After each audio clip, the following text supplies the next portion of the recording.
Assalamualaikum warahmatullahi wabarakatuh. Salam jumpa kembali untuk seluruh sahabat-sahabat YouTuber, sahabat media, serta para pemirsa dan seluruh para pendengar, para penggemar di seluruh tanah air Indonesia, di Jagakarsa, Jakarta Selatan maupun di luar negeri sana.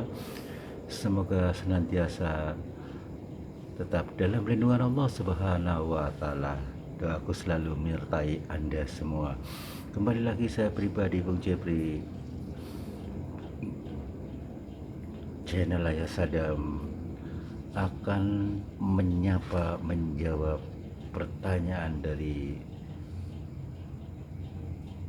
salah satu sahabat kita, sahabat David yang ada di kota Bandung. Beliau menyampaikan melalui WA mengenai minta dijelaskan dengan adanya keutamaan tasbih, tahmid, tahlil, dan takbir. Dan yang kedua, minta dijelaskan doa apa sih pada saat kita menjenguk orang sakit yang sudah sakaratul maut. Sebelumnya saya ucapkan terima kasih saudara David yang ada di kota Bandung atas bergabungnya Anda bersama channel Ayah Sadam. Mudah-mudahan Anda bersama keluarga tetap dalam lindungan Allah Subhanahu wa Ta'ala. Dan untuk seluruh para penggemar, para pendengar, sahabat YouTuber, sahabat media dimana saja berada yang aktif mengkaji, ikut kajian di edisi religi ini, mudah-mudahan bermanfaat buat menambah ilmu wawasan, ilmu agama ya, tentang masalah keutamaan tasbih, tahmid, tahlil, dan takbir. Yang pertama, Rasulullah bersabda, barang siapa yang mengucapkan subhanallah wa bihamdi, subhanallah wa bihamdi, subhanallah wa bihamdi, ya, maha suci Allah dengan memujinya, ya, dalam sehari 100 kali, niscaya kesalahannya akan diampuni meskipun sebanyak buih di lautan, ya. Masya Allah. Padahal cuma subhanallah walhamdulillah, misalnya subhanallah wa bihamdi, subhanallah wa bihamdi, subhanallah wa bihamdi, cuma itu aja. Tapi kalau kita habis salat wajib apapun, salat sunnah, setelah doa selesai Anda istiqomah dulu sebentar, tawasul dengan menambah zikir-zikir yang ada seperti subhanallah wa bihamdi sebanyak 100 kali menurut sabda Nabi, ya, niscaya kesalahannya akan diampuni meskipun sebanyak buih di lautan, ya. Masya Allah, begitu besar keuntungannya.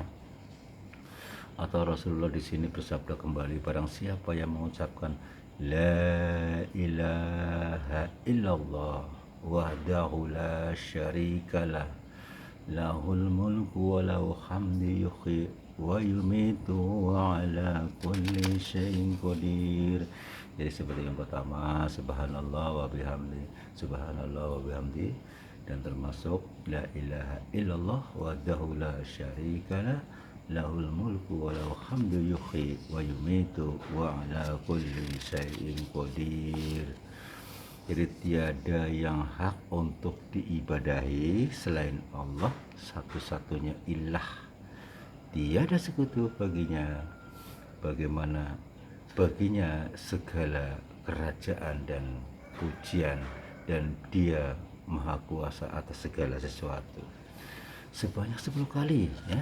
Yang kedua tadi sebanyak 10 kali, ya, yang berbunyi la ilaha illallah wahdahu la syarikalah lahul mulku wa lahu hamdu yuhyi wa yumitu wa ala kulli syai'in qadir 10 kali. Subhanallah wa bihamdi, subhanallah wa bihamdi 100 kali, ya. Terus dibaca setelah kita berdoa selesai salat wajib, dibawa insyaallah buat menambah pahala kita. Bayangin saja, ya, dosa kita bisa terhapus semuanya, dan tiada yang hak untuk diibadahi selain Allah, satu-satunya ilah, tiada sekutu baginya segala kerajaan dan pujian, dan Dia maha kuasa atas segala sesuatu. Sebanyak 10 kali ya diamalkan. Dan di sini juga sabda Nabi mengatakan kembali yang artinya ada dua kalimat yang sangat ringan diucapkan namun berat di dalam timbangan amalan kebaikan dan dicintai oleh Ar-Rahman, yaitu subhanahu ya, subhanallahu wa bihamdih, subhanallah wa hamdi, yang seperti tadi ya. Dan subhana wa bihamdi, subhanallahil azim, subhanallahil azim, subhanallahil azim, maha suci Allah yang maha agung. Saya ulang kembali ya, subhanallahil azim, yang artinya maha suci Allah yang maha agung. Yang selanjutnya sabda Nabi di sini juga berkata, sungguh aku mengucapkan subhanallah walhamdulillah wa la ilaha illallah wallahu akbar, maha suci Allah dan segala puji bagi Allah, dan tiada yang hak untuk diibadahi selain Allah dan maha besar. Lebih aku dicintai oleh setiap benda yang disinari matahari. Yang selanjutnya di sini juga sabda Nabi mengatakan, apakah kalian tidak mampu mengerjakan 1000 kebaikan setiap hari? Maka salah seorang sahabat bertanya, bagaimana cara kita mengerjakan 1000 kebaikan setiap hari? Lalu beliau bersabda, di sini persoalan beliau bersabda, yusabbihu mi'ata tasbihah fayuktabu lahu alfu hasanatin au yuhabbu anhu alfu khotiyah. Jadi hendaklah kita bertasbih 100 kali, niscaya akan ditulis baginya pahala mengerjakan 1000 kebaikan dan akan dihapuskan darinya 1000 kesalahan. Ini sudah jelas banget ya. Dan di sini sabda Nabi juga berkata kembali, barang siapa yang mengucapkan subhanallahil azim wa bihamdi, subhanallah wa bihamdi, subhanallahil azim, subhanallahil azim wa bihamdi, subhanallahil azim wa bihamdi, subhanallahil azim wa bihamdi. Jadi di situ maha suci Allah yang maha agung, dan dengan memujinya niscaya akan ditanamkan untuknya sebatang pohon kurma di dalam surga. Masya Allah. Jadi sebetulnya banyak amalan-amalannya yang tadi dikatakan pertanyaan saudara David, keutamaan tasbih, tauhid, tahlil dan takbir yang baru saja saya sampaikan itu, masya Allah ya. Sambil duduk, sambil jalan, tidak harus kita habis sholat, kemana saja, keuntungannya banyak sekali karena lidah kita selalu berzikir ya. Jadi berzikir tidak harus di masjid, di musola, sambil jalan supaya tidak ada kekosongan. Kenapa saya katakan keuntungannya banyak? Apabila ada sesuatu yang sekiranya akan menghalangi kita, baik nyata maupun tidak nyata, baik penjahat maupun yang sifatnya gaib, dilalahnya Allah menutupi kejahatan mereka sehingga kita terselamatkan karena doa kita ya. Jadi makanya saya katakan banyak keuntungan-keuntungan di situ. Nah, di sini saya akan mengulang kembali ya, bahwasanya subhanallahil azim wa bihamdi. Jadi di sini kita akan diberikan yaitu tanaman, akan ditanamkan kurma ya, pohon kurma di dalam surganya Allah Subhanahu wa Ta'ala. Masya Allah. Nah, untuk saudara David, saya akan menambahkan sedikit ya bahwa sabda Nabi, wahai Abdullah bin Qais, maukah kamu aku tunjukkan kepada salah satu perbendaharaan surga? Maka Abdullah bin Qais menjawab, mau wahai Rasulullah. Beliau bersabda, katakanlah, la haula wala quwata illa billah, tiada daya dan kekuatan kecuali dengan Allah. Dan Rasulullah bersabda kembali, ahabbul kalam ilallahi arba', subhanallah walhamdulillah wala ilaha illallah wallahu akbar la yudurruka bi ayyihinna batah ya.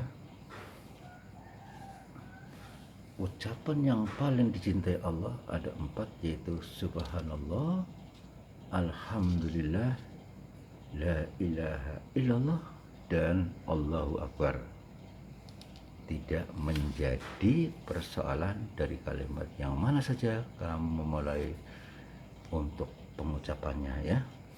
Dan ada seorang Arab Badui yang datang kepada Rasulullah, lalu dia berkata, wahai Rasulullah, ajarkan kepada saya satu kalimat untuk saya ucapkan. Beliau bersabda, ucapkan la ilaha illallah wahdahu la syarikalah, Allahu akbar, Allahu akbar, walhamdulillah katsira, subhanallah rabbil alamin, la haula wala quwata illa billahil aliyyil azim. Tidak ada yang hak untuk diibadahi selain Allah ya. La haula wala quwata illa billah. Tidak ada yang sekutu baginya Allah Maha Besar. Saya mengagungkannya, segala puji bagi Allah, dan saya memujinya dengan pujian yang banyak. Maha suci Allah, Rabb semesta alam, tiada daya dan kekuatan kecuali dengan Allah. Arab Badui bertanya lagi, kalimat-kalimat itu diperuntukkan untuk Robku, lalu untukku mana? Kata orang Badui. Maka Rasulullah bersabda kembali mengucapkan, Allahumma firli warhamni wahdini warzuqni. Ya Allah, ampuni dan rahmati saya serta berkati petunjuk dan rezeki kepada saya. Apabila ada seorang masuk Islam, maka Rasulullah SAW mengajarkannya sholat, lalu menyuruhnya untuk berdoa dan kalimat-kalimat di atas. Allahumma firli warhamni wahdini warzuqni. Ya Allah, ampuni dan rahmatilah saya serta beri petunjuk dan rezeki kepada saya. Mudah-mudahan saudara David yang ada di Bandung cukup jelas ya. Kalau kurang jelas Anda bisa bolak-balik video ini dan saya akan menjawab. Ini tadi sebetulnya banyak sekali ya. Saya rasa sudah cukup paham lah tentang masalah keutamaan tasbih, tahmid, tahlil, dan takbir ya. Anda tadi yang kedua bertanya tentang bagaimana caranya kita menjenguk orang yang sakit yang sedang sakaratul maut. Doanya yaitu la ilaha illallah innalil mauti lasakarah ya, la kasarah. Jadi ketika Rasulullah SAW menghadapi sakaratul maut, beliau memasukkan telapak tangannya. Jadi sudah menghadapi sakaratul maut ya, beliau meletakkan tangannya ya, memasukkan tangannya ke telapak tangannya ke dalam air, lalu mengusapkannya di wajahnya dan kemudian bersabda la ilaha illallah innalil mauti lasakarah. Bisa saja dengan air doa, dengan membaca tadi ya, la ilaha illallah innal mauti lakasakarah, la ilaha illallah inna lil mauti la sakaroh, seperti itu ya. Tiupkan 3 kali, niat karena Allah ya, ke air tersebut. Lantas air tersebut diam sedikit, gosok-gosokin ke tangan ya, lantas usapi jidatnya. Insya Allah kalau dalam kondisi sakaratul maut, kalau memang Allah sudah menghendaki dia dapat musibah dari Allah, bisa saja sehat kembali. Semua karena Allah, karena sakit separah apapun itu semua karena Allah, bukan karena siapa-siapa. Tapi kalau kita seperti tadi tata caranya berdoa kepada Allah, kalau memang sudah menghendaki Allah, Allah akan memberikan kesembuhan ya.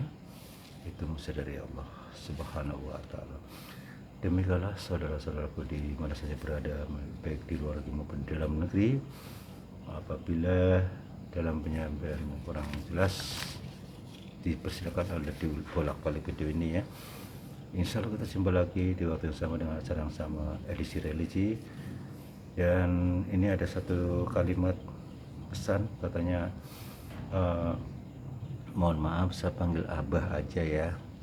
Abah bisa nggak dipanggil untuk menengok orang yang selumpuh mendadak, yang termasuk untuk pengusiran? Saya jawab langsung ya, saya siap.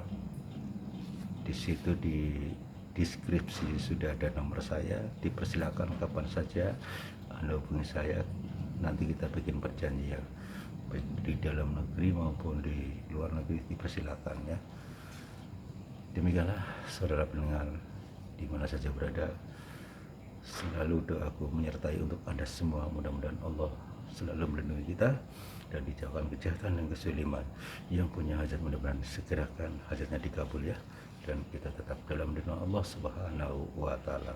Wassalamualaikum warahmatullahi wabarakatuh.